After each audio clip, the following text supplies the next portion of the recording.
सावंतवाडीत Car Craft तर्फे free AC checkup. Maruti Suzuki car सर्व्हिसिंगचा 20 वर्षांचा प्रदीर्घ अनुभव आता आपल्या सेवेसाठी सज्ज। आजच तुमची अपॉइंटमेंट बुक करा 9955 66 36 55 आणि 96 19 58 12 34।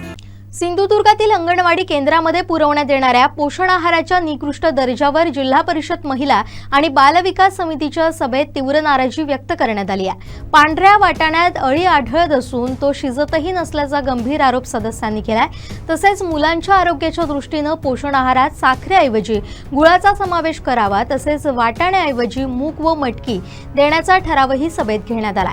सभेत कणकवलीच्या सभापती हर्षदा वाळके यांनी अंगणवाडीतील पोषण आहाराचा मुद्दा उपस्थित करत मुलांना दिला जाणारा पांढरा वाटाणा निकृष्ट असा सवाल करत त्याऐवजी मूग आणि मटकीचा समावेश करण्याची मागणी त्यांनी केली आहे। त्यावर संबंधित साहित्याचा पुरवठा शासन स्तरावर होत असल्याचं अधिकाऱ्यांनी सांगितलंय। मात्र पोषण आहाराचा पुरवठा स्थानिक स्तरावरून करण्याबाबतही सभेत चर्चा झाली।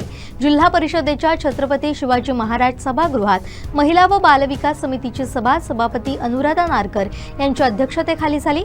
यावेळी प्रभारी सचिव तथा बाल विकास प्रकल्प अधिकारी वैशाली काकडे, सदस्य मिलिंद नाईक, हर्षदा वाळके, अवनी तेली, सुप्रिया मिस्त्री, आरती पाटील, क्षमा हडकर, शोभा गावडे तसेच तालुका बाल विकास प्रकल्प अधिकारी उपस्थित होते।